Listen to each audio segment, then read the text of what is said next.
हाय student, welcome once again. Microeconomics के sessions में आज जिस चैप्टर की हम शुरुआत करने जा रहे हैं उस चैप्टर का नाम होगा हमारा थियरी ऑफ प्रोडक्शन। ठीक है, लगभग आपने डिमांड ऑलरेडी पढ़ा होगा, आपने सप्लाई भी पढ़ा होगा और उसी सीरीज़ में आपके सामने एक नया चैप्टर आ रहा है थियरी ऑफ प्रोडक्शन। ठीक है, पहले पढ़िए, देखें, फिर आप खुद तय कीजिएगा कि चैप्टर आपके लिए आसान रहा या टफ रहा। It's totally up to you. ठीक है, इस चैप्टर को स्टार्ट करने से पहले कुछ चीज़ें आप ध्यान से सुन लीजिए।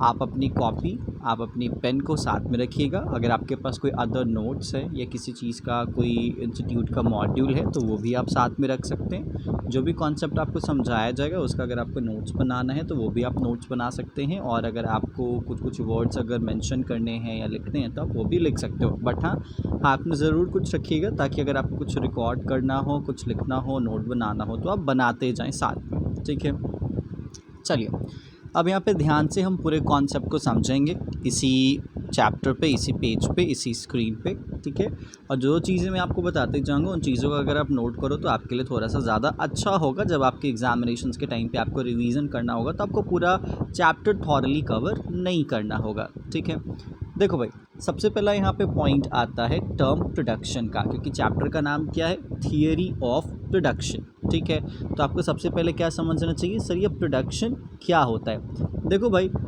जब भी आप इकोनॉमिक्स पढ़ते हो तो हमेशा आप एक जनरल सेंस ज़रूर मेंटेन कीजिएगा कि अगर कोई एक लेमैन है तो अगर उससे कहा जाए कि हाँ जी बताओ भाई प्रोडक्शन से क्या समझते हो, ठीक है, तो आप उसी सेंस को मेंटेन कीजिएगा तो चीज़ों को आप बड़े बखूबी समझ पाएंगे।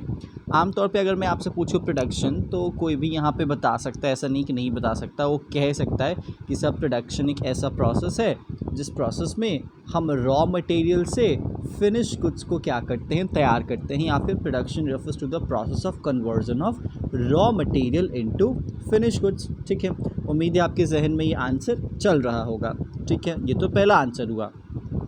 दूसरा आंसर ये भी हो सकता है कि प्रोडक्शन एक ऐसा प्रोसेस है जिस प्रोसेस में हम इनपुट को किस में कन्वर्ट करते हैं, तो आउटपुट में कन्वर्ट करते हैं। उम्मीद है कुछ जो भी स्टूडेंट होंगे वो ये भी सोच रहे होंगे। ठीक है, आप क्या सोच रहे होंगे आप फिक्स कीजिएगा। तो ये दो जो डेफिनेशन है काफ़ी कॉमन डेफिनेशन है और हर कोई इस डेफिनेशन को कैरी फॉरवर्ड करता है या देता है, that production refers to the process of conversion of raw material into finish goods और production refers to the process of transformation of input into output. ठीक है, लेकिन थोड़ा सा ध्यान से इन चीज़ों को समझिए, क्योंकि ये जो डेफिनेशंस आपके सामने आए हैं, रॉ से लेके फिनिश तक का सफ़र या फिर इनपुट से लेके आउटपुट तक का सफ़र, तो इसमें कुछ एक सवाल बनते जाता है। ठीक है, कुछ क्वेश्चंस तैयार होते जाते हैं। जैसे बच्चा, अगर हम प्रोडक्शन की बात करते हैं तो प्रोडक्शन में आज के टाइम पे, याद रख लीजिएगा, प्रोडक्शन में आज के टाइम पे आपके गुड्स को तो कवर किया ही जाता है, गुड्स के साथ साथ सर्विसेज की भी कवरेज होती है। ठीक है, मतलब अगर आप यहाँ पे प्रोडक्शन की बात करते हैं तो गुड्स का भी प्रोडक्शन होता है और सर्विसेज का भी प्रोडक्शन होता है। ठीक है, लेकिन ये जो डेफिनेशन है कि रॉ मटेरियल से फिनिश गुड्स का सफ़र या फिर इनपुट से लेके आउटपुट तक का सफ़र, तो ये जो डेफिनेशन है गुड्स के साथ तो जाएगा। ठीक है, क्योंकि गुड्स के केस में, मटेरियल चीज़ के केस में, टैंजिबल चीज़ के केस में रॉ होता है और फिनिश भी होता है। ठीक है, गुड्स के केस में इनपुट भी होता है और आउटपुट भी होता है। सवाल है कि अगर हम सर्विसेज को भी प्रोडक्शन में ऐड करते हैं, हम सर्विसेज को भी प्रोडक्शन में अगर जगह देते हैं तो प्रोडक्शन का डेफिनेशन सर्विसेज के अकॉर्डिंग भी होना चाहिए। ठीक है, तो जो हमने प्रोडक्शन का सबसे पहला डेफिनेशन दिया, that production refers to the process of conversion of raw material into finish goods, तो आप अपने जहन से पूछिए कि क्या ये डेफिनेशन इस सर्विस पे अप्लाई हो रहा है क्या, सर्विस में कुछ रॉ होता है क्या, सर्विस में कुछ फिनिश्ड होता है क्या। अगर आप किसी डॉक्टर के पास जाते हैं और अगर वो डॉक्टर आपको सर्विस देता है तो आप बताइए उसका क्या था रॉ और क्या था फिनिश। आप ये कह सकते हो सर उसका नॉलेज था रॉ। ठीक है, तो आप मुझे बताइएगा कि अगर वो डॉक्टर जिस भी कॉलेज में पढ़ा, टीचर ने उसे सर्विस दी, उस कॉलेज ने उसे सर्विस दी, तो उस टीचर का सर्विस क्या था, तो आप कहोगे कि सर वो तो फिनिश था। ठीक है, तो फिर कहो कि वो टीचर जिसने अपने टीचर से पढ़ा था वो था रॉ। नहीं, जो नॉलेज था उसको as it is same form में रखा गया, क्योंकि रॉ और फिनिश गुड्स के फॉर्म में डिफरेंस होता है, इस बात को याद रख लीजिएगा। ठीक है, तो अगर आप ये कहते हैं कि उस टीचर जो सीखा वो रॉ था, नॉट एट ऑल, क्योंकि आप रॉ के डेफिनेशन को ही चेंज कर दे रहे हो, ठीक है। तो सर्विसेज के केस में कुछ रॉ नहीं है और कुछ भी फिनिश कुछ नहीं है। सर्विसेज के केस में कुछ भी इनपुट नहीं है और कुछ भी आउटपुट नहीं है। मतलब ये जो रॉ और फिनिश वाला जो डेफिनेशन हम देते फिरते हैं हर जगह, या जो इनपुट और आउटपुट वाला डेफिनेशन हर जगह प्रोडक्शन के रेफरेंस में हम देते हैं, वो definition only and only goods के केस में अप्लाई होता है, वो सर्विसेज के केस में अप्लाई नहीं होता। विच मीन्स ये जो प्रोडक्शन का डेफिनेशन है वो कहीं ना कहीं आज के वक्त में भेदभाव कर रहा है, एक तरीके से डिस्क्रिमिनेट कर रहा है। वो गुड्स का तो रेफरेंस क्लियर कर दे रहा है लेकिन सर्विसेज को अपने डेफिनेशन में जगह नहीं दे रहा। तो हमें प्रोडक्शन के एक ऐसे डेफिनेशन की ज़रूरत है जो गुड्स के साथ भी अप्लाई हो और जो सर्विसेज के साथ भी अप्लाई हो। तो चलिए देखते हैं ऐसा कौन सा डेफिनेशन है जो गुड्स के साथ भी अप्लाई होगा और जो सर्विसेज के साथ भी यहाँ पे अप्लाई होगा। ठीक है, समझिएगा ज़रा। देखो भाई, आज के टाइम पे अगर हम प्रोडक्शन को डिफ़ाइन करते हैं आज के टाइम पे, ठीक है, तो प्रोडक्शन को कहा जाता है दैट प्रोडक्शन एक ऐसा प्रोसेस है जिस प्रोसेस में हम कुछ करते हैं। तो क्या करते हैं, तो देखिएगा,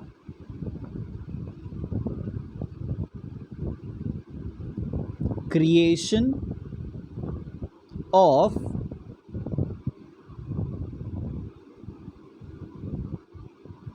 यूटिलिटी। समझ लीजिए जी, यही आपके लिए एक मेन डेफिनेशन है। प्रोडक्शन क्या है, तो production refers to the process of creation of utility. मतलब यूटिलिटी को क्रिएट करने का जो प्रोसेस है उसे क्या कहा जाता है, प्रोडक्शन कहा जाता है। क्या कहा जाता है, प्रोडक्शन कहा जाता है। अब इस डेफिनेशन को समझिएगा। देखो भाई, इस बात को ध्यान रख लीजिएगा कि अगर आप ये कहते हो, मान लेते हैं कोई बंदा कहता है, मैं आपसे ही पूछता हूँ, आप ही बताइएगा क्या स्टेटमेंट सही है कि गलत है। ठीक है, अगर कोई कहता है, ध्यान से सुनिएगा स्टेटमेंट को, अगर कोई कहता है कि मैं फर्नीचर बनाता हूँ और बना के बेचता हूँ, आई रिपीट, कोई बंदा कह रहा है, आपने उससे पूछा कि आप क्या करते हो, तो वो आपसे कह रहा है मैं फर्नीचर बनाता हूँ और फर्नीचर बना के बेचता हूँ। ठीक है, तो अगर मैं आपसे पूछूं कि बताओ ये जो उसने आंसर दिया टेक्निकली क्या वो करेक्ट है या वो इनकरेक्ट है। ठीक है, तो अगर आप ये नहीं डिसाइड कर पा रहे हो कि मैं फर्नीचर बनाता हूँ और बना के बेचता हूँ, ये जो स्टेटमेंट है वो टेक्निकली करेक्ट है इनकरेक्ट है, तो मैं आपको जवाब देता हूँ वो डेफिनेशन टेक्निकली यहाँ पे क्या है, इनकरेक्ट है। क्यों इनकरेक्ट है, आप बताइए। आपने ही साइंस में पढ़ा है ना कि ह्यूमन बींग्स के पास कैपेसिटी नहीं है कि कोई भी मैटर को बना सकता है और मैटर को डिस्ट्रॉय कर सकता है। Human beings doesn't have a capacity to create the matter or even destroy the matter. And furniture, एक wood, वो क्या है, मैटर है। क्या हम तैयार करते हैं क्या, नहीं जी, हम तैयार नहीं करते। मैं आपसे पूछता हूँ, दुनिया में कोई एक ऐसी चीज़ बता दो जो कि एज अ मैटर हो और हमने तैयार किया, उसमें पूरा मटेरियल हमारा अपना हो। क्या है भाई, हमारा अपना कुछ भी नहीं है। सांसें तक तो हम कहाँ से लेते हैं, नेचर से लेते हैं। हर चीज़ मदर अर्थ का है। तो इसीलिए यहाँ पे टेक्निकली वो आंसर क्या है, गलत है। हाँ, हम एक लकड़ी, एक पेड़ होता है, एक ट्री होता है, उस ट्री को एक लॉग में कन्वर्ट करते हैं, उस लॉग को स्मॉल स्मॉल पीसेस में कन्वर्ट करते, टिम्बर में ले जाके और उसको असेंबल करते हैं, तो क्या बन जाता है, कुर्सी, चेयर, जो भी कहो, ये सब क्या हो जाता है, बन जाता है। तो हमने एक्चुअली इसको बनाया नहीं, हमने इसका फॉर्म चेंज करा है। एक ट्री को काट के लॉग में कन्वर्ट किया और लॉग में कन्वर्ट करने के बाद हमने उसको पीसेस में काटा और उसके बाद हमने उसको, इसका जो फॉर्म था वो और बदला। तो ह्यूमन बीइंग फॉर्म बदल सकता है, ह्यूमन बीइंग कोई भी मैटर क्रिएट नहीं कर सकता है। क्लियर क्या? तो इसीलिए कहा जाता है कि जो डेफिनेशन है, ये डेफिनेशन बड़ा इफ़ेक्टिव है और यहाँ पे आपके प्रोडक्शन को क्या कर सकता है, डिफ़ाइन कर सकता है ईजिली। कैसे कर सकता है, अब ज़रा इस पॉइंट को ध्यान से समझिएगा। देखो भाई, यूटिलिटी का मतलब क्या होता है, want satisfying power of the commodity. क्या होता है यूटिलिटी का मतलब, want satisfying power of the commodity, UTILITY। ठीक है, अब समझना ज़रा, एक पूरा का पूरा स्ट्रक्चर मैं आपके सामने रख रहा हूँ, देखिएगा।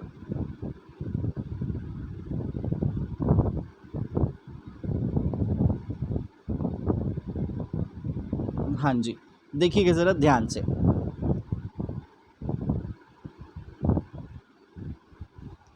देखो भाई, एक पूरा प्रोसेस है।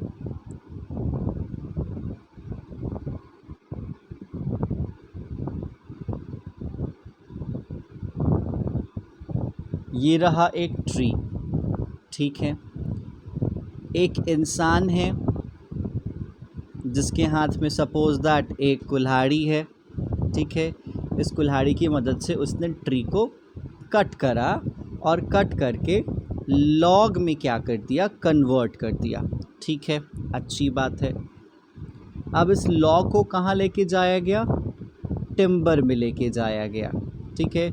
सपोज दैट ये क्या है, आपके लिए टिम्बर है, ठीक है भाई। तो आप इस टिम्बर में ले गए इस लॉग को। टिम्बर में ले जाने के बाद लॉग को स्मॉल स्मॉल पीसेस में क्या किया गया, कन्वर्ट कर दिया गया, ठीक है। अब इन स्मॉल स्मॉल पीसेस में कन्वर्ट करने के बाद जो फर्नीचर मैन्युफैक्चरर, जिसको हम फॉर्मली कह सकते हैं, उसको यहाँ पे क्या किया गया, इस पूरे जो छोटे छोटे पीसेस हैं उसको भेज दिया गया, ठीक है। तो ये हो गया हमारा फर्नीचर मैन्युफैक्चरर, ठीक है। अब इसने क्या करा, इन स्मॉल स्मॉल पीसेस को तरीके से असेंबल करा और असेंबल करने के बाद इसको फर्नीचर में क्या कर दिया, इसने कन्वर्ट कर दिया, ठीक है। अच्छी बात है। अब इस फर्नीचर को कहाँ पे भेजा गया, इस फर्नीचर को भेजा गया शोरूम में, जहाँ पे अल्टीमेटली आपका फर्नीचर स्टोर कहा गया इसे, ठीक है। और यहाँ पे जो कंज्यूमर है, कंज्यूमर ने आके इस फर्नीचर को क्या कर लिया, परचेज़ कर लिया, ठीक है। यही तो पूरा का पूरा प्रोसेस होता है। अब इसमें क्या क्या हुआ, अब देखो भाई, जब ये ट्री थी, जिस ट्री को लॉग में कन्वर्ट किया गया, तो यहाँ पे एक इंसान की ज़रूरत हुई। इस टिम्बर को चलाने वाला कहीं ना कहीं एक इंसान होगा और उसके साथ कुछ लोग काम कर रहे होंगे। फर्नीचर मैन्युफैक्चरर भी क्या होगा, इंसान होगा, उसके साथ कुछ लोग काम कर रहे होंगे, ठीक है। और जो फर्नीचर सेलर होगा, जो स्टोर होगा, उसमें भी इंसान होगा, ठीक है। इसके साथ साथ कुछ और भी चीज़ें होंगी। क्या क्या चीज़ें होंगी, जैसे इस टिम्बर को जब हम लेके गए थे, कहाँ, सॉरी, इस लॉग को जब हम टिम्बर में लेके गए थे, तो हमारे को एक, मतलब आप कह सकते हो कि एक ट्रक की भी ज़रूरत हुई होगी। तो सपोज़ दैट एक ट्रक पे हम रख के इसको ले गए थे। मान लो ये था ट्रक, ट्रक में बैठा हुआ इंसान, चलो भैया ट्रक से लेके गए। फिर इन स्मॉल स्मॉल पीसेस को भी फर्नीचर वालों के पास किसने पहुंचाया होगा, एक ट्रक वालों ने ही पहुंचाया होगा, ठीक है।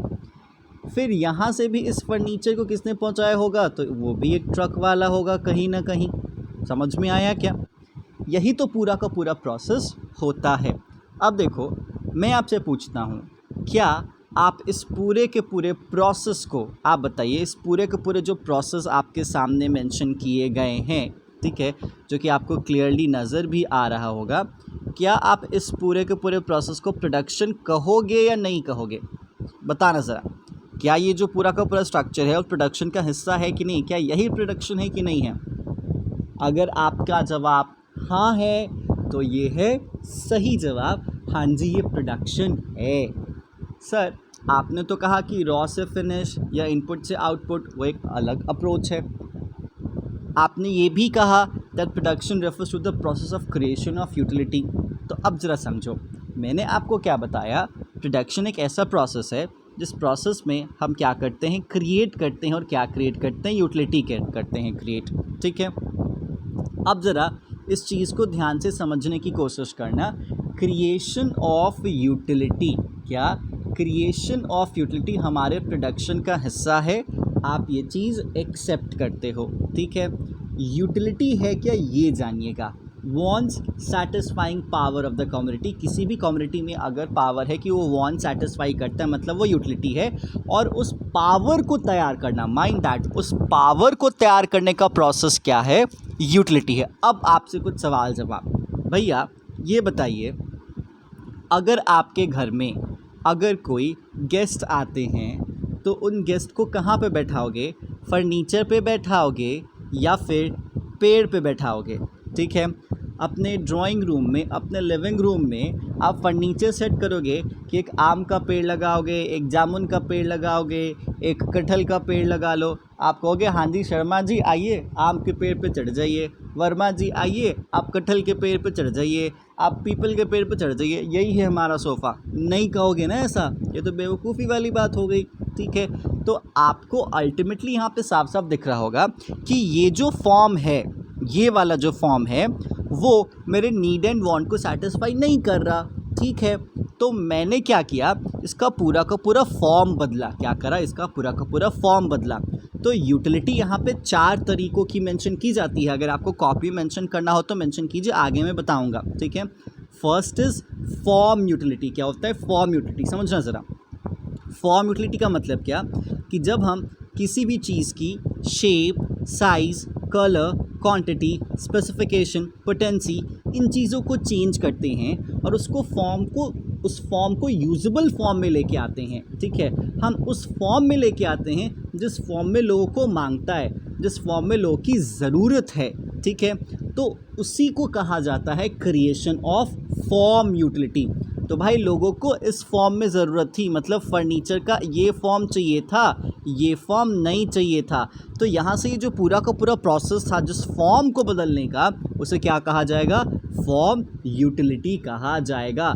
जैसे कॉटन के प्लांट्स होते हैं ना, ठीक है, तो कॉटन के बॉल्स होते हैं, तो हम उसको लेके जाते हैं फैक्ट्री में, फिर उससे थ्रेड्स बनाते हैं, उन थ्रेड्स की वीविंग होती है, तो फिर हमारे पास कपड़ा आता है। ठीक है, तो वो पूरा का पूरा प्रोसेस आपको क्या दिखता है, वो पूरा का पूरा प्रोसेस फॉर्म यूटिलिटी को क्रिएट करने का प्रोसेस है। मतलब मेरे को उस फॉर्म में दो जिस फॉर्म में मेरी नीड एंड वांट को सेटिस्फैक्शन मिले, और उसी फॉर्म को क्रिएट करने का जो प्रोसेस है वो प्रोडक्शन है। और उस वैल्यू, उस पावर, उस यूज़फुलनेस को आप यहाँ पे फॉर्म यूटिलिटी कंसिडर कर सकते हो। ठीक है, अब देखो फॉर्म यूटिलिटी के बाद यूटिलिटी का दूसरा चेहरा है और वो है प्लेस यूटिलिटी। क्या है, प्लेस यूटिलिटी। समझ लीजिएगा, मैं यूटिलिटी के 4 टाइप्स बताऊंगा। पहला मैंने आपको बताया फॉर्म यूटिलिटी और दूसरा बता रहा हूँ प्लेस यूटिलिटी। तो देखो भाई प्लेस यूटिलिटी में क्या होता है। ठीक है, प्लेस यूटिलिटी कहता है कि जिस प्लेस पे मुझे चाहिए उस प्लेस पे ला के दो। आप ये समझिएगा कि जो प्लेस ऑफ प्रोडक्शन है या प्लेस ऑफ मैन्युफैक्चरिंग है, इस पूरे के पूरे आप स्ट्रक्चर को देखिएगा। जो प्लेस ऑफ मैन्युफैक्चरिंग या प्लेस ऑफ प्रोडक्शन क्या है, कहीं टिम्बर है तो कहीं आपका फर्नीचर वाला है।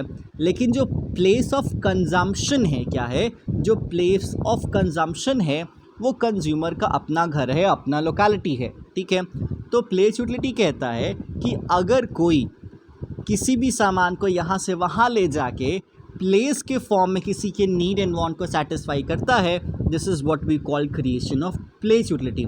अब आप बताइए, जितने भी ये ग्रीन ट्रक वाले हैं ये क्या क्रिएट कर रहे हैं, ये प्लेस यूटिलिटी क्रिएट करिए। कोई मटेरियल बना रहे हैं क्या, ये कोई मैटर बना रहे हैं क्या, नहीं, ये लोगों की नीड एंड वांट को उस जगह पे जाके सेटिस्फाई कर रहे हैं जिस जगह पे उसको मांगता है।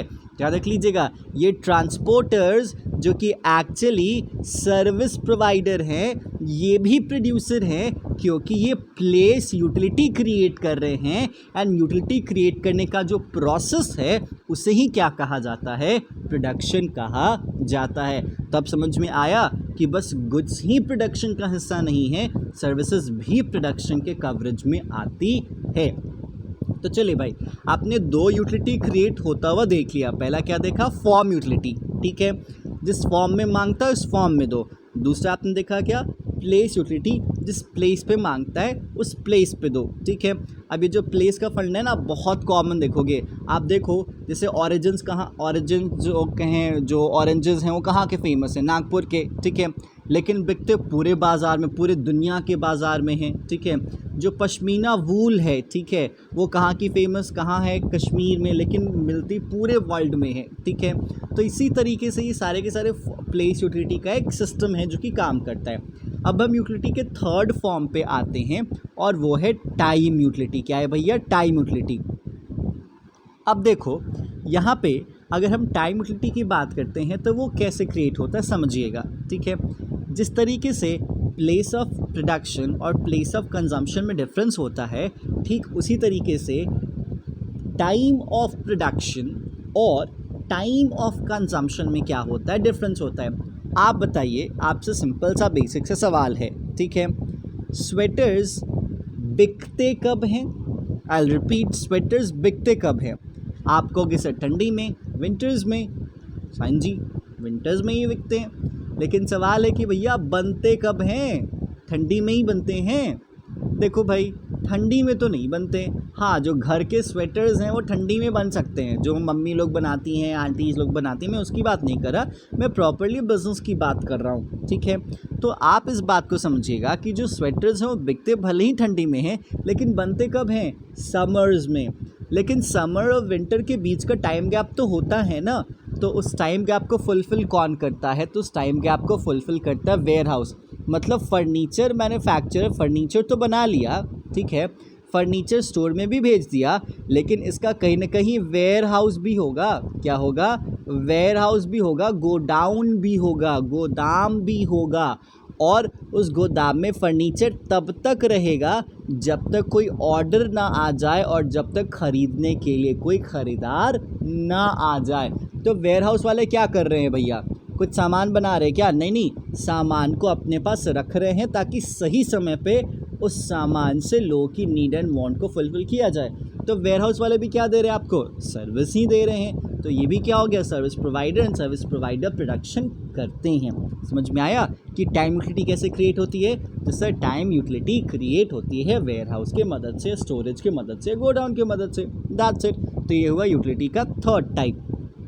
अब बात करते हैं यूटिलिटी के फोर्थ टाइप की, ठीक है। देखो भाई, यूटिलिटी का जो फोर्थ फॉर्म है, जो फोर्थ टाइप है, वो है पर्सनल यूटिलिटी। क्या है? Personal utility. देखो भाई, फॉर्म क्या कहता है कि जिस फॉर्म में मांगता है मेरे को उस फॉर्म में ला के दो, ठीक है। प्लेस कहता है जिस प्लेस पे मांगता है उस प्लेस पे ला के दो, ठीक है। फिर आपका टाइम यूटिलिटी कहता है कि जिस टाइम पे मांगता है उस टाइम पे ला के दो। तो फिर पर्सनल क्या कहता है?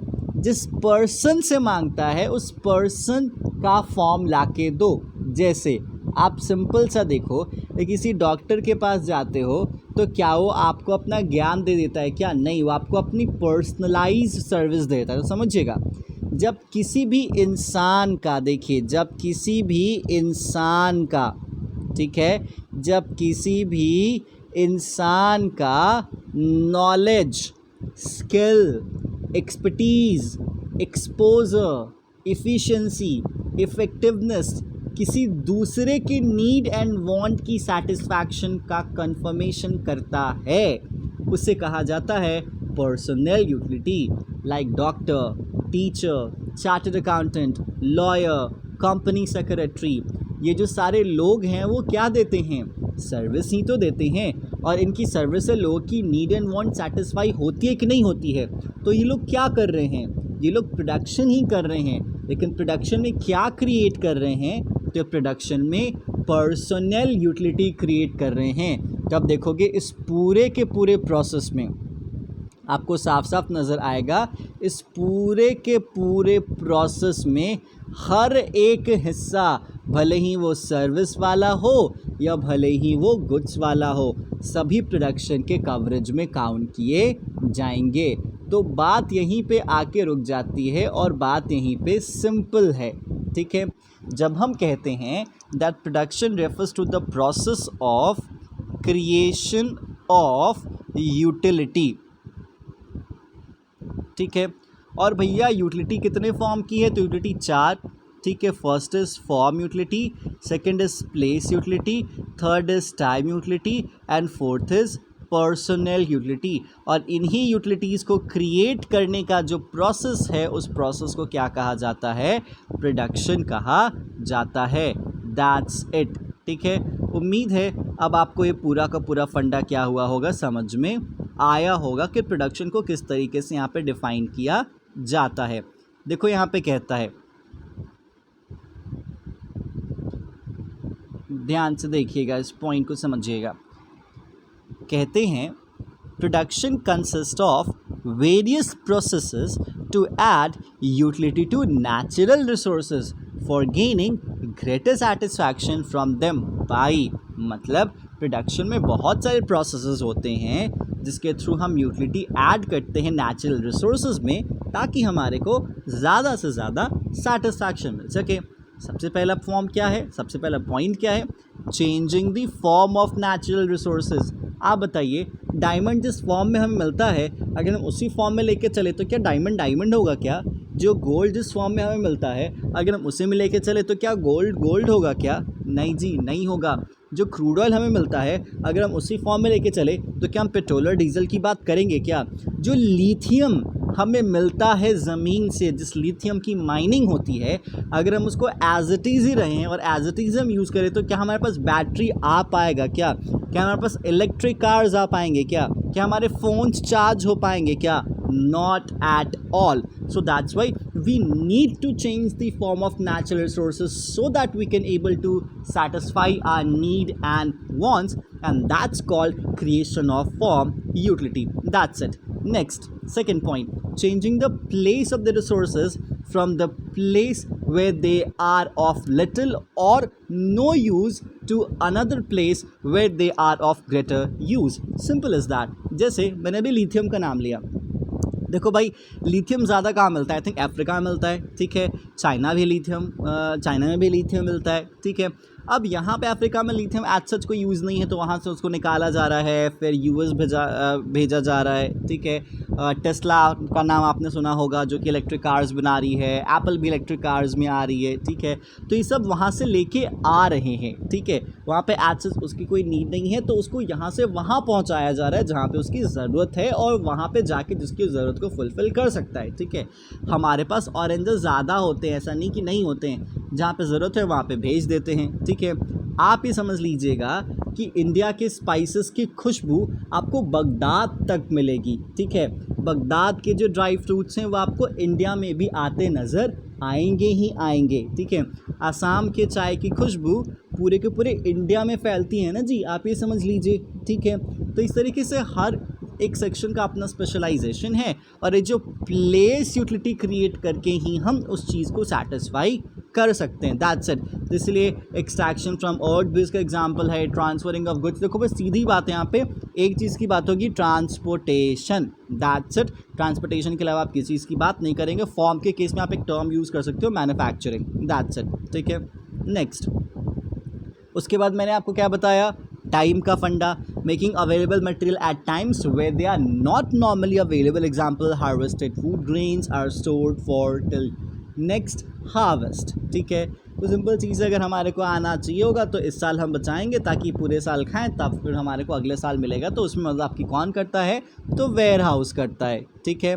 नेक्स्ट आपके सामने क्या है, making use of personal skill in the form of services. Example, those of organisers, merchants, transport workers etcetera, ठीक है। तो उम्मीद है कि आपको मैं प्रोडक्शन का कंप्लीट सेंस दे चुका होऊंगा, प्रोडक्शन आप समझ चुके होंगे कि एक्चुअली प्रोडक्शन क्या होता है। इसलिए आज के बाद अगर आपसे कोई पूछे कि बताओ भाई प्रोडक्शन क्या है, तो आप एक ऐसा डेफिनेशन दोगे जिसका कवरेज ब्रॉड हो। आप ये नहीं कहना, कह भी सकते हो, मैं ये नहीं कह रहा कि गलत है, बट ज़्यादा सूटेबल नहीं है। आप यू डोंट आपको ऐसे डेफिनेशन देने की ज़रूरत नहीं है which is quite not suitable और जो कि उतना ज़्यादा एक ब्रॉड एरिया को कवर नहीं करता हो, ठीक है। So you should not say that production refers to the process of transformation of input into output और production refers to the process of conversion of raw material into finished goods. आप इसको ना कह के आप सिंपल सा दो word कह दो, production refers to the process of conversion और क्रिएशन ऑफ यूटिलिटी। यूटिलिटी को क्रिएट करने का जो प्रोसेस क्या है, प्रोडक्शन है। और यूटिलिटी कितने, 4, form utility, place utility, time utility, personal utility. यही है आपका प्रोडक्शन का डेफिनेशन कंप्लीट सेंस में। तो चलिए यहाँ पे बात अब खत्म हो जाती है, अब आगे चलते हैं नेक्स्ट टॉपिक पे जिसका नाम होगा फैक्टर्स ऑफ प्रोडक्शन। देखो भैया, प्रोडक्शन के 4 फैक्टर्स का मतलब वो सारी चीज़ें जिसकी मदद से हम प्रोडक्शन करते हैं। First is land, second is labour, third is capital and fourth is entrepreneur, ठीक है। सवाल है कि क्या जिस तरीके से आप लैंड को समझते हैं क्या लैंड वही होता है, जिस तरीके से आप लेबर को समझते हैं क्या लेबर सच में वही होता है, या फिर इन दोनों में कोई डिफरेंसेस हैं जो आप सोचते हो और जो एक्चुअल है, ठीक है। देखो भाई, मैं ये नहीं कह रहा कोई भी इंसान अगर किसी चीज़ की नॉलेज रखता है तो या तो वो हाफ नॉलेज होगा तो भी उसकी गलती नहीं है, फुल नॉलेज होगा तो भी उसकी गलती नहीं, तो इट्स अप टू यू, ठीक है। बट हाँ, जो सोचो सही सोचो, कोई पंगा नहीं है। बट हाँ देखो, हमारी सोच आपसे मैच करती है तो अच्छी बात है, नहीं मैच करती तो कोई दिक्कत नहीं। भाई देखो, सबसे पहली चीज़ आती है लैंड। सर लैंड क्या होता है? हम समझते हैं हमारा अर्थ सरफेस, ठीक है। तो हमारी समझ क्या गलत है? नहीं जी, हमारी समझ कहीं से भी गलत नहीं है। लैंड अर्थ सरफेस होता है, लेकिन क्या लैंड अर्थ सरफेस ही बस होता है? नहीं, लैंड अर्थ सरफेस ही बस नहीं होता है। In common parlance we consider any natural resources, याद रख लीजिएगा, any natural resources which is actually as a free gift of nature. मतलब कोई भी ऐसा नेचुरल रिसोर्सेज जो कि free gift of the nature है, जैसे ज़मीन, ठीक है। साथ ही साथ ज़मीन पे जो मिट्टी है वो पानी, हवा, light, heat, natural vegetation etcetera, ठीक है। ये सब हमारे लिए क्या माना जाता है? लैंड माना जाता है। दैट्स वाई ये याद रख लीजिएगा कि अगर कोई आपसे पूछे प्रिसाइजली बताओ कि यही ज़मीन है, ऐसा नहीं होता। इसका एक बहुत ही वेग सेंस यूज़ कर लिया जाता है कि जो हमें मदर अर्थ से, जो हमें मदर नेचर से फ्री में जो मिलता है, जिसकी हम कोई कीमत नहीं चुकाते हैं, वो सब क्या माना जाता है? लैंड माना जाता है। तो किसी भी चीज़ को लैंड कंसिडर करने के लिए ये सारे फीचर्स आपके सामने क्या किए गए हैं? रखे गए हैं। तो सबसे पहला फीचर आपके सामने क्या होता है कि भैया लैंड ना free gift of the nature है। मतलब हमारे को कोई पैसा नहीं चुकाना होता किसी भी फॉर्म ऑफ करेंसी में। बाकी आप अपॉर्चुनिटी कॉस्ट की बात मत कीजिएगा, मैं उसकी बात नहीं कर रहा। मैं ये नहीं कर रहा कि उनकी वैल्यू नहीं होती, फॉर श्योर उनकी वैल्यू होती है, बट एक्चुअली जब हम लेते हैं मदर नेचर से तो हम उनको कुछ देते हैं क्या? नहीं, हम उनको कुछ नहीं देते हैं। तो लैंड क्या है? फ्री गिफ्ट ऑफ नेचर है। दूसरी चीज़, लैंड की सप्लाई क्या है? फिक्स्ड है, ऑब्वियसली फिक्स्ड है। ये बताइए, हमारा अर्थ सरफेस लिमिटेड है, हमारी सॉइल लिमिटेड है, सॉइल की फर्टिलिटी लिमिटेड है, साथ ही साथ वाटर, ठीक है। वाटर भी तो लिमिटेड ही है ना, ऐसा तो नहीं है कि अनलिमिटेड है भाई, जितना निकालते जो एक प्रोसेस होता है उन सब चीज़ों का। तो हमारा हर चीज़ क्या है? लैंड के फॉर्म में लिमिटेड है, उसकी सप्लाई क्या है? फिक्स्ड है। तो इसलिए यहाँ पे मेंशन किया जाता है कि देखो भाई, लैंड की जो क्वांटिटी है ना वो स्ट्रिक्टली लिमिटेड है। ये अदर फैक्टर्स ऑफ प्रोडक्शन से क्या है? अलग है। कहता है no change in demand can affect the amount of land in existence. आप बताइए, ज़मीन की मतलब प्रॉपर ज़मीन की इतनी डिमांड हो गई तभी तो फ्लैट का, अपार्टमेंट का सिस्टम हमारे यहाँ आया। सबको अपना घर चाहिए था तो चलो भाई, हम ज़मीन कैसे दे सकते थे? एक ही ज़मीन ले लो, उस पर जितनी मंजिल बनाना है 10, 20, 50 मंजिल बना दो। जहाँ पे एक इंसान उस ज़मीन पे रहता, आज वहाँ पे 50 परिवार रह रहे हैं। तभी तो अपार्टमेंट्स के कॉन्सेप्ट्स आए, अदरवाइज़ नहीं आते अगर लैंड की सप्लाई अनलिमिटेड होती तो। इससे लैंड की सप्लाई भाई लिमिटेड ही है, इस बात को ध्यान रख लीजिएगा। और यहाँ पे साफ साफ कह रहा है परफेक्टली इनइलास्टिक, आप कुछ भी कर लो उसकी सप्लाई आप नहीं बढ़ा सकते हो इकोनॉमिकल पॉइंट ऑफ व्यू से, ठीक है। हाँ, लेकिन फर्म के व्यू से क्या हो जाता है? वो रिलेटिवली इलास्टिक हो जाता है। भाई कीमत दो, फैक्ट्री लगानी है, ज़मीन मिल जाएगी। तो ये फॉर्म नहीं है। हाँ, अगर आप ओवरऑल देखते हो तो भाई उसकी सप्लाई परफेक्टली इलास्टिक है, that's it. Next, land is permanent and has indestructible power, ठीक है। इंडिस्ट्रक्शन, ठीक है, बेसिकली यहाँ पे डिस्ट्रक्शन की बात कर रहे हैं, तो इंडिस्ट्रक्टिबल पावर, ठीक है। कहता है देखो भाई, लैंड क्या है? परमानेंट है and can not be destroyed, ठीक है। याद रख लीजिएगा, लैंड को आप डिस्ट्रॉय नहीं कर सकते। अब आप कहोगे सर हम एटम बम अगर गिरा दिए तो, जाओ हिरोशिमा पे एटम बम गिरा नहीं था क्या? गिरा था। वहाँ पे ओबामा साहब नहीं गए थे क्या ट्रिब्यूट पे करने के लिए? ठीक है, गए थे। अभी भी ज़मीन है ना वहाँ पे, ऐसे तो नहीं है कि ज़मीन नहीं है।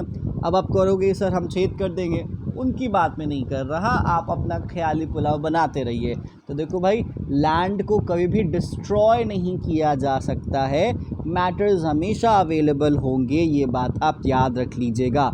टुकड़ों में बटा है तभी तो हमारे पास कॉन्टिनेंट्स आए हैं, लेकिन क्या वो ख़त्म हो गया? क्या तबाह हो गया क्या? हमारे सी का भी लेवल है, पता होगा आपको, ठीक है, हमारे समुद्र की भी सतह है, तो इसीलिए लैंड को कभी बर्बाद नहीं किया जा सकता। हाँ, उसकी क्वालिटी डिटोरिएशन होती है बट वो ख़त्म नहीं हो सकता है।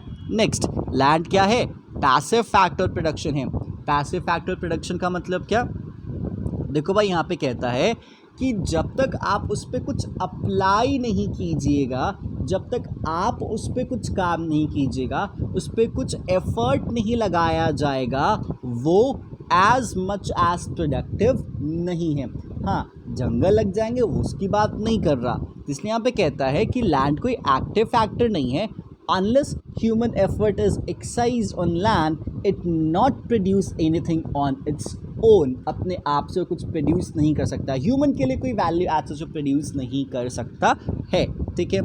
साथ ही साथ भैया लैंड इमोबाइल है, ठीक है, सब कुछ लेके जा सकते हो, ज़मीन लेके जा सकते हो क्या, ठीक है। आप कहोगे सर हम घर तो लेके जाते हैं, भैया आज के टाइम पे घर भी लिफ्टिंग होती है, आपने देखा होगा बहुत बार डिस्कवरी पे, नेशनल ज्योग्राफिक पे, काफ़ी धीरे धीरे कॉमन होते जा रहा है, ठीक है, कि घर को यहाँ से वहाँ लेके जाके शिफ्ट हो गए, ठीक है। लेकिन सवाल है ज़मीन लेके जाओ, नहीं लेके जा सकते आप ज़मीन को, तो इसीलिए कहा जाता है लैंड क्या है?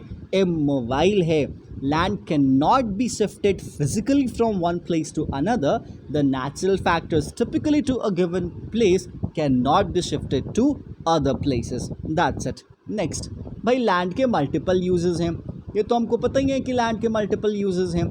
अब भाई ज़मीन है, ज़मीन पे आपको खेती करना है, खेती कर लीजिए, फैक्ट्री लगाना है, फैक्ट्री लगा लीजिए, या फिर ज़मीन पे आपको बिल्डिंग बनाना है, बिल्डिंग बना लीजिए। ज़मीन है तो ज़मीन पे सरकार सेंट्रल विस्टा प्रोजेक्ट तो बना ही रही है, नया लोकसभा राज्यसभा, तो भाई इस पर आप पे डिपेंड करते हैं कि आप क्या करना चाहते हो ज़मीन का। तो भाई ज़मीन के मल्टीपल यूजेस हैं, इट्स डिपेंड की पर्पस क्या है और सूटेबिलिटी क्या है, ठीक है।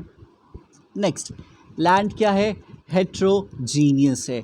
हेट्रोजीनियस का मतलब पता ही होगा, होमोजीनियस का मतलब सेम सेम, हेट्रोजीनियस का मतलब डिफरेंट डिफरेंट। हेट्रोजीनियस का सिंपल सा सेंस यहाँ पे ये कहता है कि ज़मीन के कोई भी दो हिस्से सेम नहीं होते हैं, अलग होते हैं।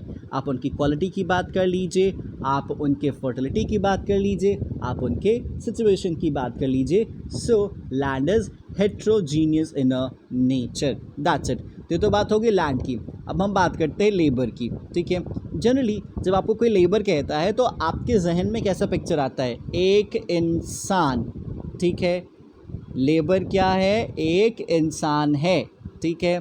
लेकिन आप समझ लीजिए, अगर आप कहते हैं कि लेबर एक इंसान है तो आप बहुत ही गलत हैं। लेबर का मतलब इंसान नहीं होता, लेबर का मतलब उस इंसान का दिमाग होता है, जिस दिमाग से या तो वो फिज़िकल फोर्स लगाता है या फिर वो मेंटल फोर्स लगाता है किसी भी काम को करने के लिए। तो इसलिए याद रख लीजिएगा, the term labour means any mental या फिर physical exertion directed to produce goods और सर्विसेज। मतलब प्रोडक्शन के प्रोसेस में लगने वाला इंसानी दिमाग की वो ताकत क्या है?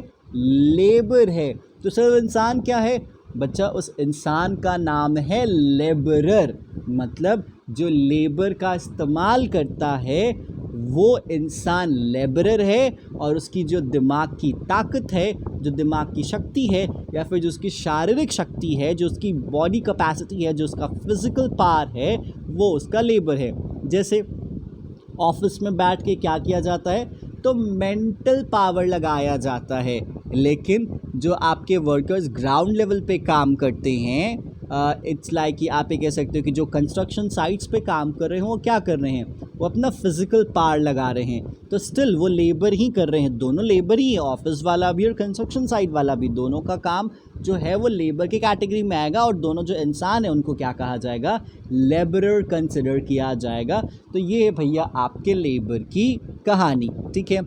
जब भी कोई इंसान लेबर देता है, मतलब काम करता है, तो उसके बदले में उसको क्या चाहिए होता है? तो इन रिटर्न कुछ भी उसको चाहिए होता है। आप उसको कैश में दे, काइंड पे दे, डिपेंड करता है आपके और उसके अपने कॉन्ट्रैक्चुअल रिलेशंस पे, ठीक है। तो चलो भाई, अब यहाँ पे लेबर के भी कुछ फीचर्स हैं।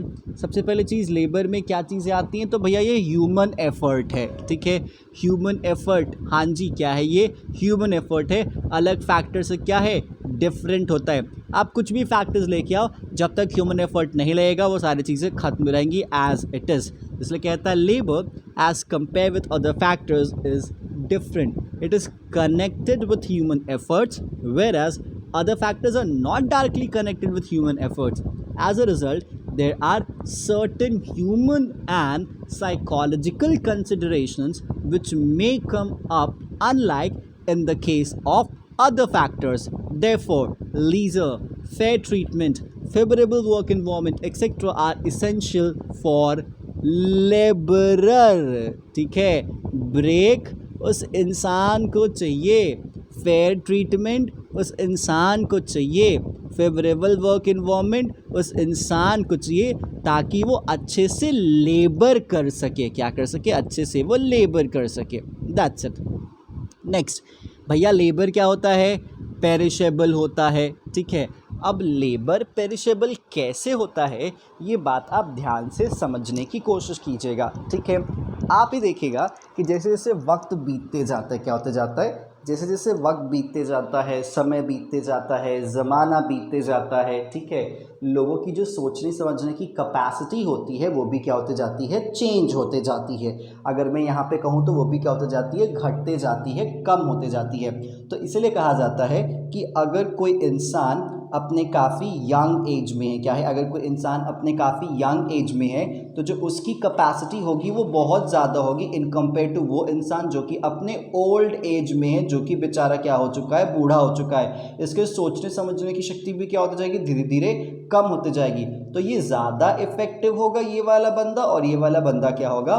कम इफेक्टिव होगा। इसलिए कहा जाता है कि लेबर क्या है? हाईली पेरिशेबल है। आप सोचो कि आपने कोई नॉलेज एक्वायर किया और आप 10 साल बैठ जाओ, आप उस नॉलेज पे कुछ मत काम करो, आप ज़रा सा प्रैक्टिस भी मत करो, आप देखोगे कि 10 साल के बाद जो आपकी कैपेसिटी है वो कहीं ना कहीं कम हो जाएगी। आपको बहुत ज़्यादा प्रैक्टिस करना पड़ेगा वापस से अपने फॉर्म में आने के लिए। इसलिए कहा जाता है कि भैया लेबर क्या है? पेरिशेबल है। नीचे देखो यहाँ पे कहता भी है, labour is highly perishable in the sense that days labor lost cannot be completely recovered by extra work on any other day. In other words, laborer cannot store his labor.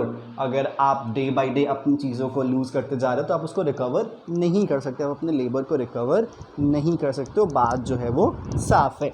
ठीक है, नेक्स्ट चलिए, ये point हो गया आपका। Next, labour क्या है भैया?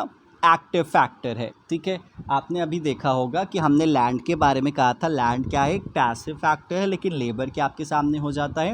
एक्टिव फैक्टर हो जाता है। कहता है without the active participation of labour, मतलब बिना लेबर की मदद के लैंड कुछ काम की नहीं है। ठीक है, कैपिटल कुछ काम का नहीं है। ठीक है, मतलब लेबर एक ऐसी चीज़ जो कि आप कह सकते हो कि एक बाइंडिंग फोर्स का काम करता है कैपिटल और लैंड के साथ। ठीक है, नेक्स्ट, लेबर लेबरर से इंसेपरेबल है। ऑब्वियस सी बात है, अब इंसान है तो ये इंसान क्या है? लेबरर है।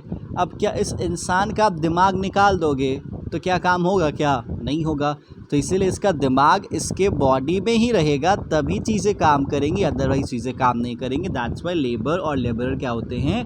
अनसेपरेबल या इनसेपरेबल माने जाते हैं। ठीक है, इसलिए याद रख लीजिएगा, यहाँ पे कहता है when a labourer sells his service he has to be physically present where they are delivered. The laborer sells his labor against wages but retains the capacity to work. ठीक है, तो इसलिए अगर कोई किसी डॉक्टर के पास आप जाते हो तो डॉक्टर आपको अपना वक्त दे रहा है, अग्रीड, ठीक है, लेकिन वो अपनी पूरी डॉक्टरी आपको नहीं दे रहा, अपना बस वक्त दे रहा, अपना एक सर्टेन पार्ट ऑफ नॉलेज दे रहा। That's it. ठीक है, एक मिनट, हाँ जी, नेक्स्ट पॉइंट आपके सामने क्या है? Labour power differs from labourer to labourer. Obviously बात है, यहाँ पे लेबर पावर अलग अलग लेबरर में क्या करती है? वैरी करती है। अब देखो यहाँ पे एक बंदा, यहाँ पे दो बंदा और यहाँ पे तीसरा बंदा। ठीक है, ये सभी क्या है? लेबरर हैं। अब आप बताइए, क्या इन सभी की जो मेंटल कैपेसिटी है वो सेम होगी? क्या सभी की जो फिजिकल एक्सर्शन है वो सेम होगी? क्या नहीं। डिफरेंट होगी। इसलिए कहा जाता है दैट जो लेबर पावर्स हैं वो लेबरर टू लेबरर क्या करते हैं, वैरी करते हैं। इनकी अपनी क्वालिटीज़, इनका अपना कैरेक्टरिस्टिक, इनका अपना जो एक किसी सिचुएशन में काम करने का तरीका, इनका अपना स्टाइल, ये सब क्या करता है, वैरी करता है। That's it. चलिए नेक्स्ट कहा जाता है कि देखो भैया जो सारे लेबर हैं वो प्रोडक्टिव नेचर के नहीं होते, मतलब सारे एफर्ट यहाँ पे प्रोडक्टिव नेचर के नहीं होते। ठीक है, अब आप बताओ एक इंसान चोरी डकैती कर रहा है अपनी नॉलेज की मदद से, लोग के अकाउंट हैक करते चल रहा है अपनी नॉलेज की मदद से, क्या प्रोडक्टिव है क्या? नॉट एट ऑल, ये प्रोडक्टिव नहीं है। कुछ लोग हैं जिनको काम करने का मन ही नहीं है, बस सोने में मज़ा आता है, भाई सो रहे हैं, it's like a completely lethargic. ठीक है, तो क्या वो प्रोडक्टिव है क्या? नहीं जी, वो प्रोडक्टिव नहीं है। तो इसीलिए याद रख लीजिए कि सारे जो लेबर होते हैं वो प्रोडक्टिव नहीं होते, मतलब all efforts are not sure to produce resources, मतलब जो भी आप एफर्ट लगाओ तो ज़रूरी नहीं है कि वो रिसोर्सेज प्रोड्यूस करें। That's it. चलो नेक्स्ट आपके सामने है labour has poor bargaining power. भैया लेबर की ना बार्गेनिंग पावर बड़ी ख़राब होती है। बार्गेनिंग पावर का सिंपल सा सेंस है कि आप अगर काम करने जाते हो तो जो वेजेस के लिए, जो सैलरीज़ के लिए नेगोशिएशन होता है, उसमें आपकी नेगोशिएशन पावर की बात कर रहा है। ठीक है, चलो भाई एक्सेप्शन केसेस की मैं बात नहीं कर रहा, जैसे अभी कोविड का टाइम है तो बहुत ज़्यादा अनएम्प्लॉयमेंट है, बेरोज़गारी है, कहीं पे काम नहीं मिल रहा है, इकोनॉमिक ग्रोथ रेट नेगेटिव में जा चुका है, ब्ला ब्ला ब्ला जो भी है। ठीक है, बट नॉर्मल फेजेस में भी अगर कोई एक इंसान, कोई बंदा, मैं जनरल रिस्पेक्ट की बात कर रहा हूँ, कोई एक्सेप्शन केसेस की बात नहीं कर रहा। ठीक है, एक बंदा अगर काम मांगने जाता है और सामने उसका मालिक बैठा हुआ है तो भैया इसकी बड़ी अच्छी खासी ज़रूरत होती है। ठीक है, तभी तो इसके 20, 25, 50, 60, 70, 80, 1 लाख पे काम करने को तैयार है, तो इसकी ज़रूरत है। ठीक है, और इसको काम करवाना है, इसके पास इससे ज़्यादा कैपेसिटी है, मतलब लेबरर जो एम्प्लॉयर है उसके पास ज़्यादा capacity in compare to employ. ठीक है, तो अगर मान लेते हैं सैलरी की शुरुआत होती है 60,000 से। ठीक है, ये कह रहा है कि मेरे को 60 चाहिए, और जो मालिक कह रहा है नहीं जी 60 तो मैं दूंगा नहीं, मैं 55 दूंगा, 55,000 दूंगा। अब बेचारे को काम करना पड़ेगा कि सीधा कहेगा भैया काम करना तो कर लो, तुम्हारे से हज़ारों खड़े लाइन में किसी और को हायर कर लूँगा, पॉसिबल है। तो इसलिए आज के 21st सेंचुरी में यहाँ पे अगर देखा जाए तो जो इन्वायरमेंट है वो क्वाइट लेबर के फेवर में नहीं है। इस बात को आप ध्यान से समझ लीजिएगा। एक्सप्लॉयटेशन है यहाँ पे, लोअर वेजेस लेने की एक ज़बरदस्ती भी है क्योंकि बहुत ज़्यादा इंटेंस कंपटीशन है मार्केट में। क्लियर? तो चलिए ये बात हो गई यहाँ पे। नेक्स्ट आपके सामने भैया लेबर मोबाइल है। ठीक है, लेबर मोबाइल है तभी तो इंडियंस दुनिया के हर कोने कोने में नज़र आते हैं। कोई भी विदेश क्यों गया? ठीक है, इनिशियल फेजेस की आप बात करो, क्योंकि कोई भी अगर देश छोड़ता है, पुराने टाइम पे छोड़ा या फिर अभी छोड़ के जाता है, तो वैसे बात है उसको अच्छी अपॉर्चुनिटीज़ मिलती हैं, अच्छी अपॉर्चुनिटीज़ की तलाश में वो जाता है। ठीक है, तो लेबर मोबाइल इन नेचर है, वो यहाँ से वहाँ, एक जॉब से दूसरे जॉब, एक प्लेस से दूसरे प्लेस, एक स्टेट से दूसरे स्टेट, एक नेशन से दूसरे नेशन जा सकता है या जाता है। ठीक है, ताकि उसको अपना बेनिफिट हो सके। जो ऑब्स्टिकल्स हैं वो एक अलग बात है, मैं उसकी बात नहीं कर रहा, जो प्रॉब्लम्स आते हैं, बट हाँ लेबर क्या है, मोबाइल इन अ नेचर है। ठीक है, साथ ही साथ यहाँ पे कहता है there is no rapid adjustment of supply of labour and demand for it.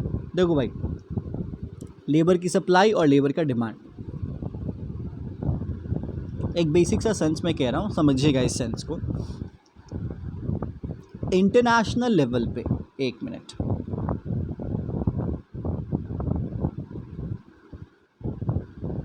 एक बेसिक सा इंसिडेंस मुझे याद आ गया।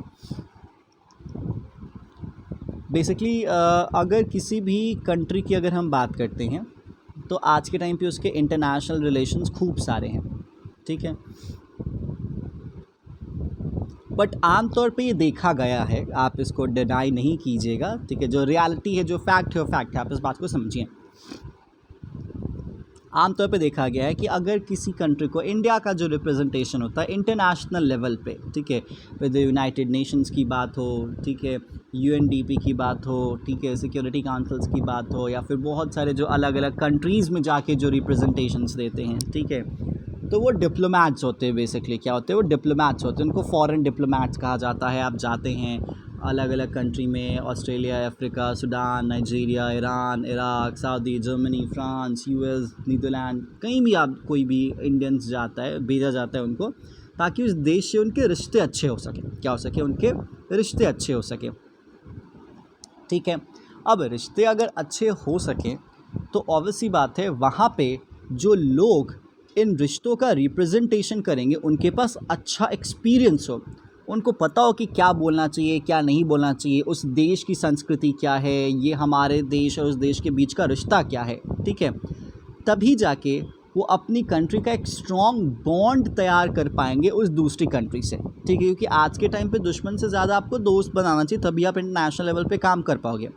इंडिया में आमतौर पे देखा गया है कि जो रिप्रेजेंटेशन होता है वो उतना स्ट्रॉन्ग नहीं हो पाता। ठीक है, क्यों नहीं स्ट्रॉन्ग हो पाता? क्योंकि आमतौर पे या तो किसी पॉलिटिशियंस को भेज दिया उन्होंने, ठीक है, और पॉलिटिशियन को इंटरनेशनल लेवल का तो कुछ खास एक्सपोजर है नहीं। ठीक है, अगर भेजा भी तो जो इन हाउस मिनिस्ट्रीज़ में काम करते हैं, जो यूपीएससी से सेलेक्ट किए गए जो आईएएस हैं, उनको भेज दिया जाता है। अब आईएएस को बनाया गया है डिस्ट्रिक्ट्स में काम करने के लिए, इनसाइड कंट्री काम करने के लिए, उनके पास भी एक्सपोजर नहीं, उनके पास भी एक्सपीरियंस नहीं होगा। ठीक है, तो एक जॉब तैयार किया गया जिसका नाम था IFS, इंडियन फॉरेन सर्विसेज।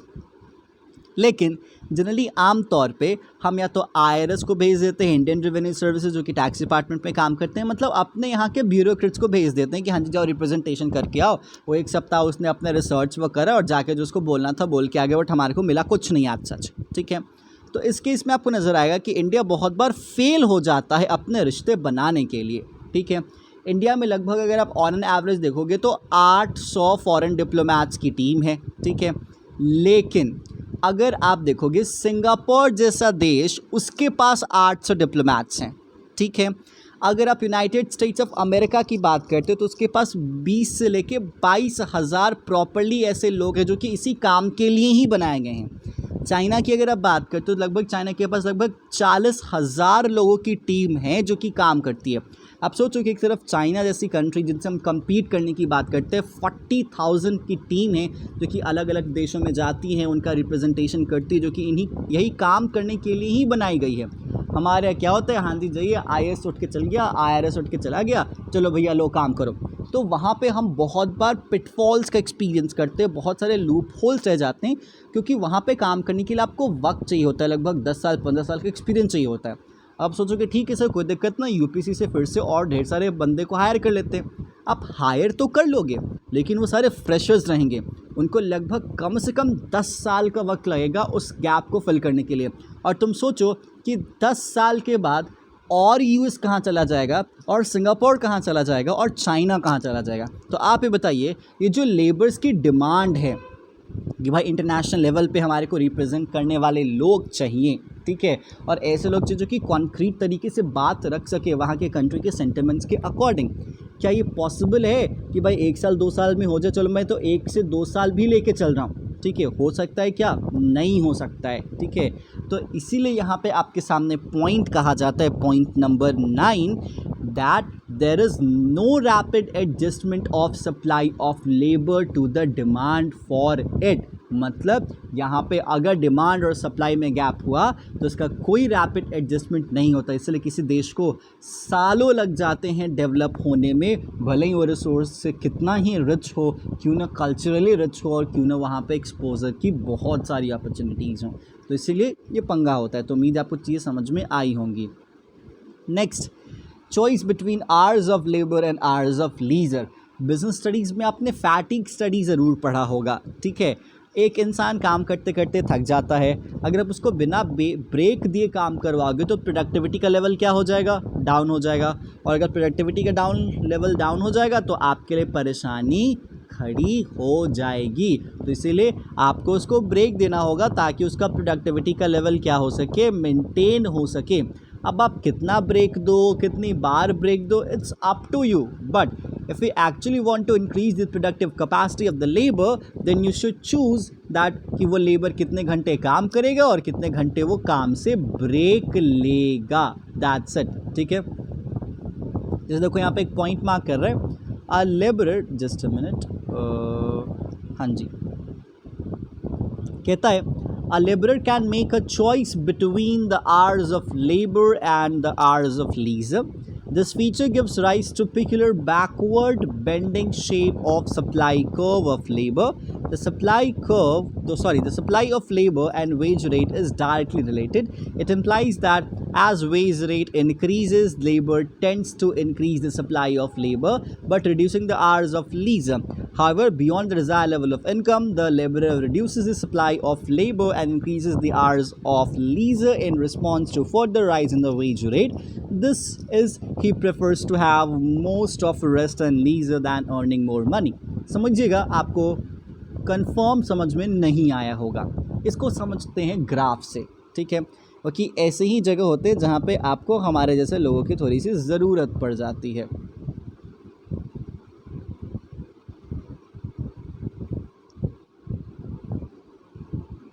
एक मिनट,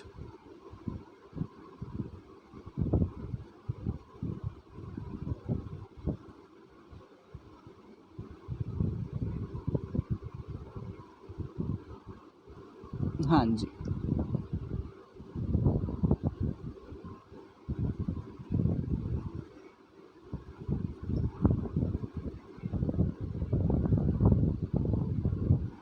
ठीक है। हमारे लेबर का जो सप्लाई कर्व होता है वो ऐसे काम करता है।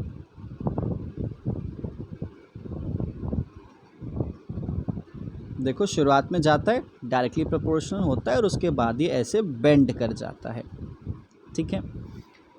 अब यहाँ पे एक तरफ हमारा एक्स एक्सिस है, ठीक है। यहाँ पे हम सप्लाई ऑफ लेबर को लेके चलते हैं और हम यहाँ पे वेज रेट को लेके चलते हैं, ठीक है। शुरुआत के टाइम पे आप देखो, मान लेते हैं, मैं एक छोटा सा एग्जांपल लेता हूँ, एक एक्टर का आप एग्जांपल ले सकते हैं, बॉलीवुड एक्टर का एग्जांपल ले सकते हैं, बॉलीवुड फिल्म स्टार का आप एग्जांपल लेके चलते हैं। चलो ये अमिताभ बच्चन का एग्जांपल लेके चल लेते हैं, ठीक है। या फिर शाहरुख खान का एग्जांपल लेके चलते हैं। चलो शाहरुख खान नहीं लेके चलेंगे क्योंकि उस फेज़ तक पहुँचे नहीं, अमिताभ बच्चन तीनों फेज़ में आ जाएंगे। बेसिकली इसके 3 फेजेस हैं। फर्स्ट, जब शुरुआत में कोई बंदा काम करना शुरू करता है, एकदम शुरुआत में, शुरू एकदम स्टार्टिंग, खूब मेहनत करता है, ठीक है।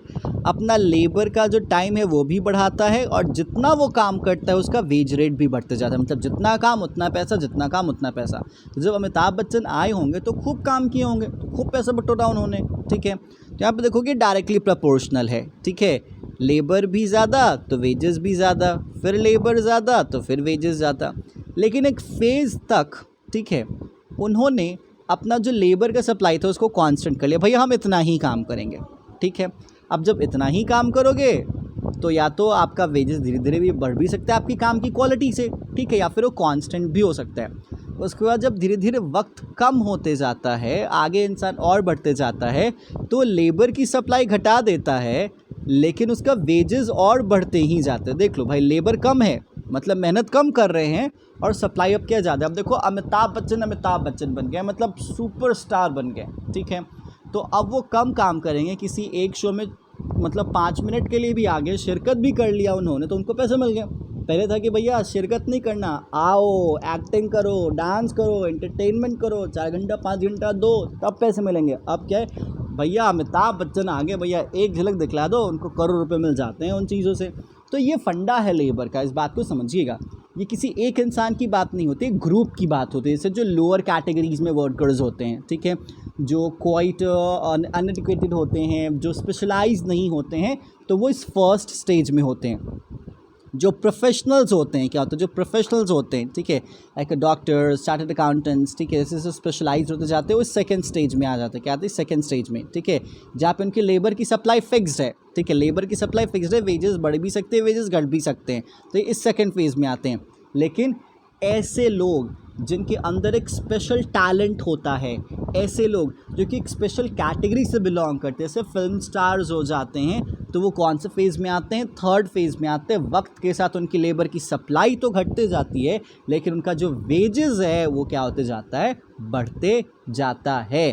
तो इसीलिए हम चुन सकते हैं दैट आवर्स ऑफ लेबर और आवर्स ऑफ लीजर।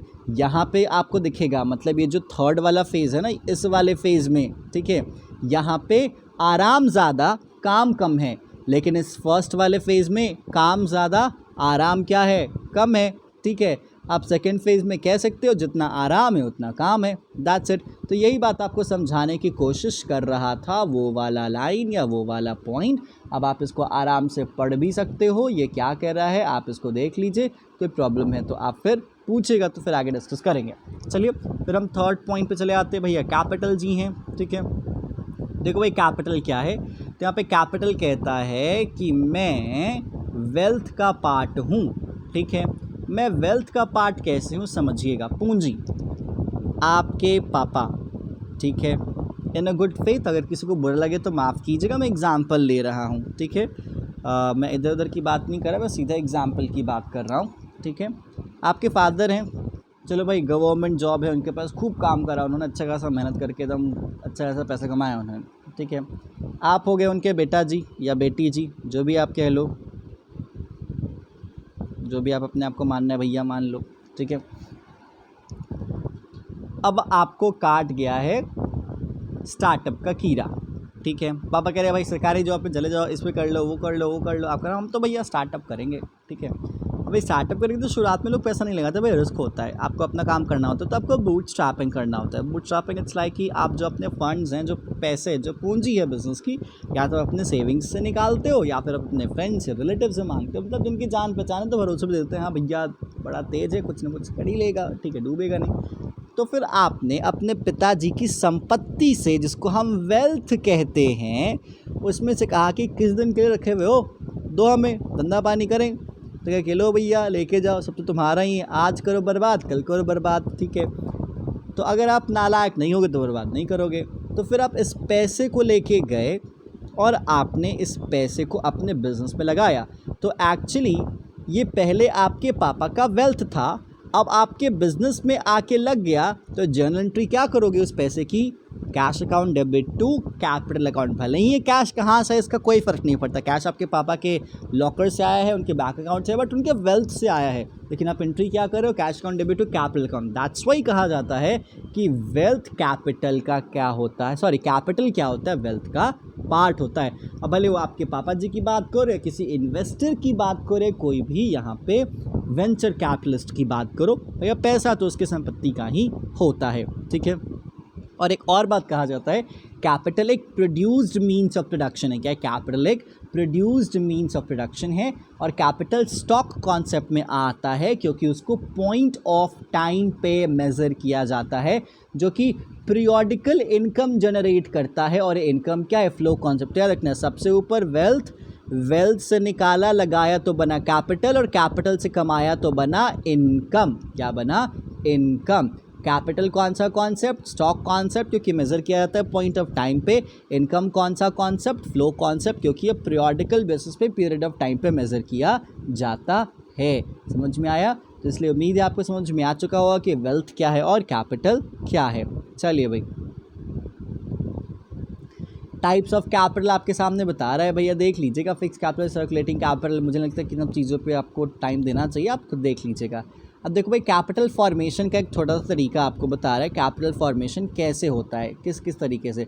सबसे पहले सेविंग्स है, मोबिलाइजेशन ऑफ सेविंग्स है, और इन्वेस्टमेंट। देखिए भाई, यहीं पर मैं आपको समझा दे रहा हूँ।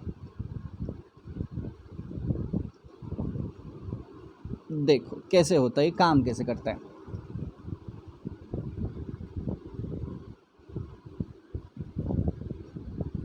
एक इंसान तो किसी कंपनी में काम करता है, महीने की सैलरी उठाता है, कहाँ जाता है,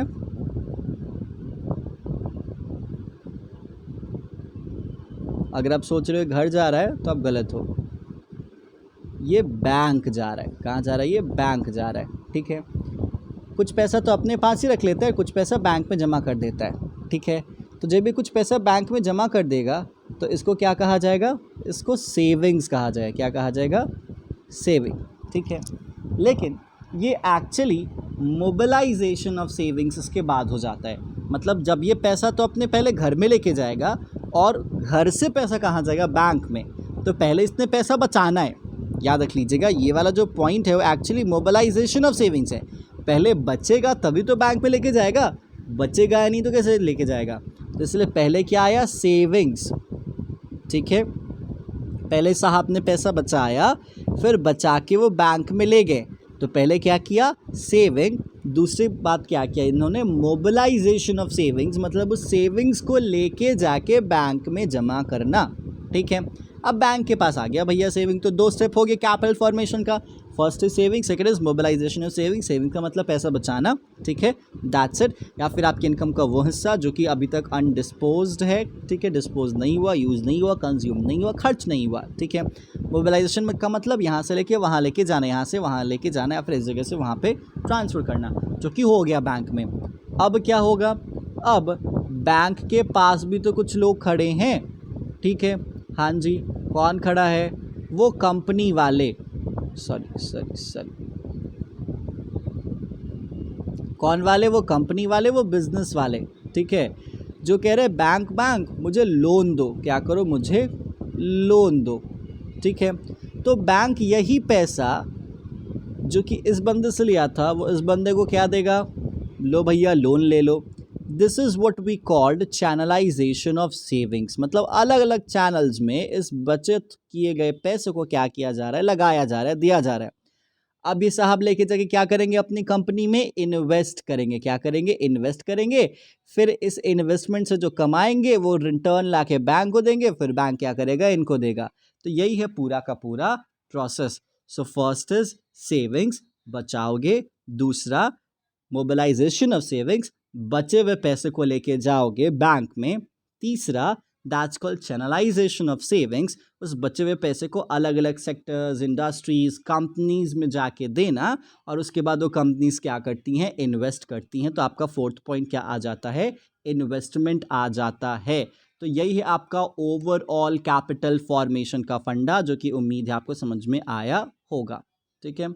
अब चलिए मैं आपको दिखा देता हूँ, ये भी यहाँ पे वही कह रहा है, कहाँ गया, सो देख लो, फर्स्ट क्या हो गया, सेविंग्स हो गया, second is mobilisation of savings हो गया, और थर्ड क्या हो गया आपका, इसी में आपका आता है चैनलाइजेशन, जो कि मैंने अपनी तरफ से ऐड किया, और उसके बाद आपके सामने क्या आ जाता है, इन्वेस्टमेंट आ जाता है, ठीक है।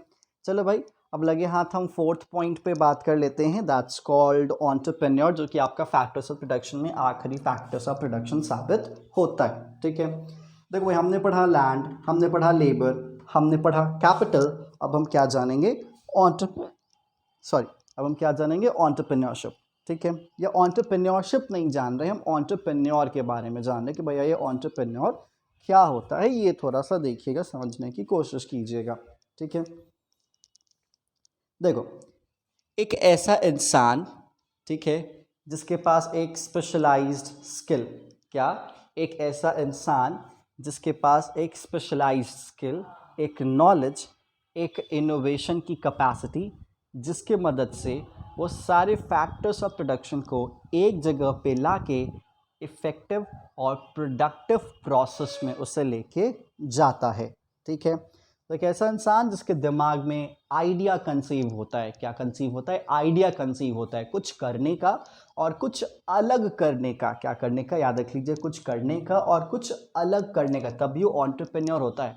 आप बहुत बार सुनते हो कि बिजनेसमैन और एंटरप्रेन्योर में क्या डिफरेंस है, और मुझे लगता है कि आपको ये डिफरेंस समझ में आता होगा। अगर नहीं डिफरेंस समझ में आता है तो आप इस बात को खोजिएगा, सर्च कीजिएगा। एक ऐसा इंसान जिसके पास सिंपली मतलब बिजनेस का तरीका है, ठीक है, बिजनेस का तरीका, इट्स लाइक कि व्हाट, ठीक है, जैसे मान लेते हैं कोई फल खरीद रहा है या फल ला रहा है, फल प्रोड्यूस कर रहा है और बेच रहा है, फ्रूट्स को सिंपली वो क्या कर रहा है, सेल कर रहा है, ठीक है। तो सिंपली फ्रूट्स को क्या करना, सेल करना, क्या कंसिडर किया जाएगा, तो बिजनेसमैन कंसिडर किया जाएगा। लेकिन अगर उन फ्रूट से वो जैम बना रहा है, या फिर जैम बना के मतलब कुछ अलग कर रहा है, जैम बना के वो बेच रहा है, ठीक है, जूस बना के बेच रहा है, तो क्या कहा जाएगा भैया, वो कहा जाएगा एंटरप्रेन्योर। मतलब याद रखना, समथिंग डिफरेंट, समथिंग इनोवेटिव, किसी भी प्रॉब्लम को एकदम इनोवेटिव तरीके से अगर कोई बंदा सॉल्व करता है, उससे प्रॉफिट कमाता है, उसको बिजनेस मॉडल में वो कन्वर्ट करता है, तो क्या कहा जाएगा, वो एंटरप्रेन्योर कंसिडर किया जाएगा। इस बात को आप अपने दिमाग में बैठाइएगा। अब देखिए, एंटरप्रेन्योर के भी कुछ फीचर्स हैं।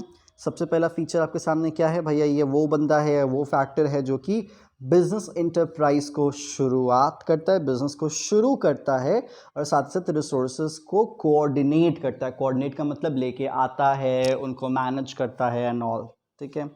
नेक्स्ट, ये वो बंदा है जो कि क्या करता है, रिस्क बियर करता है, ठीक है। पैसा लगाया, ना चले तो इसकी जिम्मेदारी, चल जाए तो इसी का फ़ायदा। तो रिस्क बियरिंग और अनसर्टनिटी बियरिंग भी इन्हीं के कैरेक्टर्स होते हैं, इन्हीं के फीचर्स होते हैं। और एट लास्ट सबसे इंपॉर्टेंट पॉइंट आपके सामने जो थर्ड पॉइंट पे दिया हुआ है वो है इनोवेशन।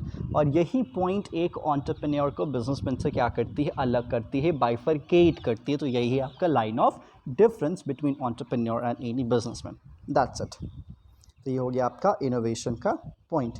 बाकी आप अपने मटेरियल से इसको ज़रूर कवर कीजिएगा। जिनके पास मटेरियल नहीं है वो स्क्रीनशॉट ले सकते हैं। ये वाला फंडा आपके इनोवेशन का है, ये वाला पेज आपके रिस्क बियरिंग और अनसर्टनिटी बियरिंग का है, और यहाँ पे एक पेज आपका ये हो गया, और फिर यहाँ पे एक पेज आपका फंक्शंस ऑफ एंटरप्रेन्योर में फर्स्ट पॉइंट हो गया। That's it. चलिए, तो यहाँ पे आपका फैक्टर्स ऑफ प्रोडक्शन क्या हो जाता है, ओवर हो जाता है, ठीक है। इस पॉइंट को मैं कवर नहीं करने वाला, इंटरप्राइज ऑब्जेक्टिव्स एंड कॉन्स्ट्रेंट्स, ठीक है, ये आप खुद से कवर कर लीजिएगा जिनके पास मटेरियल होगा तो। अदरवाइज़ बाकी लोगों के लिए कोई आज सच्ची बहुत इंपॉर्टेंट चीज़ नहीं है, काफ़ी कॉमन सी चीज़ है। तो फिर आगे क्या टॉपिक है देख लेते हैं।